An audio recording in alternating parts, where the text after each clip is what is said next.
phefumlo wami wonke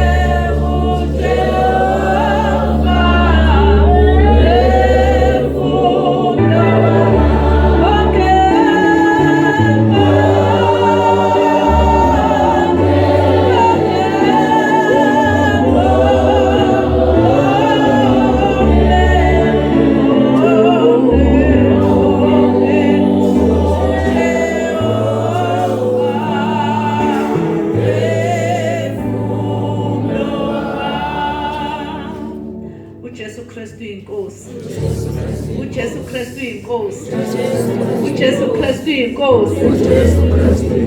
Ngibingelela ngokukhulu ukuzithoba ubaba uNtsibande noma uNtsibande.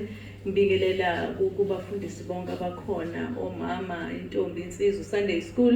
Ngelihle igama lemfelo manguJesu Kristu yena yedwa uphilayo. Amen. uJesu Kristu inkosi. Bazalana ngiphakama nokuzithoba okukhulu. Ngiyambonga nje iyona into engithi enhliziyweni yami kuvuka ukuthi ngibonge uJehova mphefumulo wami, ngoba enhliziyweni yami nasephefumulweni wami bekukudala ngihalela ukumbona ubaba umpostoli baba uNtsibande.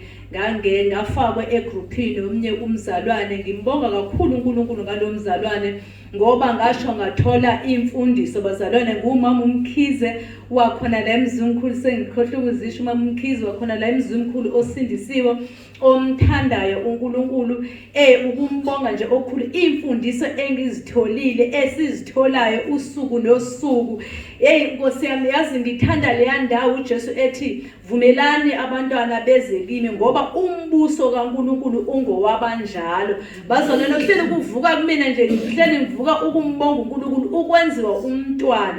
Uyathi baba uNtsibande mangaba inkosi yami ngoba sabantwana senza amaphutha athi mayisekubiza ngegama ngempela besasho mama athi mayisekubiza ngegama uzibona ukuthi awu ngempela baba ngumntwana, awu ngiyaxolisa. Ube ngangathi uyambona futhi wesabe uze wesabe awu kona sokushintsha nenamba njengokwesabe nokuthinta ukuthi awu Nkosi yami ngizathi ngiyathinta kanti sengimoshile. Wesabe nanga nama emojis lana, so uyesaba ngokwenza kwani-ke manje uyahalela kuthiwa ifaka nabanye abantu uba uhalela ukubafaka. Nkosi yami konje yiphenye inamba kufuneka ngenze njani ngiyafuna kodwa awu isandla mhlawumbe sizathinta rongo awu ubaba avesi mphoxa Nkosi yami kodwa nje simane sicela uxolo sibose awu baba sixolele awu kodwa imfundiso esizithola ubazalwane. Ngangena ngivele ngisindisiwe kodwa imfundiso engithe ngazithola yazi ngazibona ngempela ukuthi leligama elithi ezulwini kuyongena abantwana, ngoba umntwana uyathethiswa, umntwana uyabonisa, umntwana yazi umntwana umtshela manje ungakwenza ukuthi avume ahambe ayodlala mayibuya wenze leya mistake. Kasho bathi Nkosi yami le ndawo lena indawo yabantwana ngempela, ubaba ubhekene nabantwana lana. Ngiyambonga nje yazi last week besifuna ukuya eBhamshela nobaba uMkhize nomnye umzalwane, asikwazi eBhamshela asazi kodwa ngoba siyahalela ukuyombona. Bengibane enhlizweni nami Nkosi yami akusekho inkonzo eko high flats ekoqoboka kosethi umuntu azabona ubaba uNtsibande. Ngithe ngaleli langa kanye ngolesithathu ngithi ngiyafona ukubhukishela ukuya eBhamshela, asikwazi sahamba sibusa awu kanti entabeni kaJehova kuyaboneleza.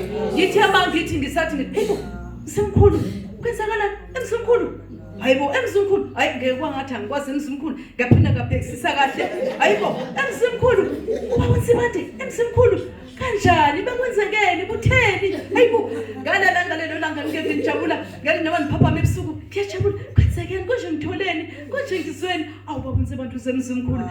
Bazalwane sibonga kangangoko imfundiso esizitho eyona nto ngiyibonga kakhulu kwenziwa umntwana, eyona nto ngiyithanda kakhulu kwenziwa umntwana ngoba uJesu wafakaza wathi nje ezulwini kufuneka abanjalo angabantwana.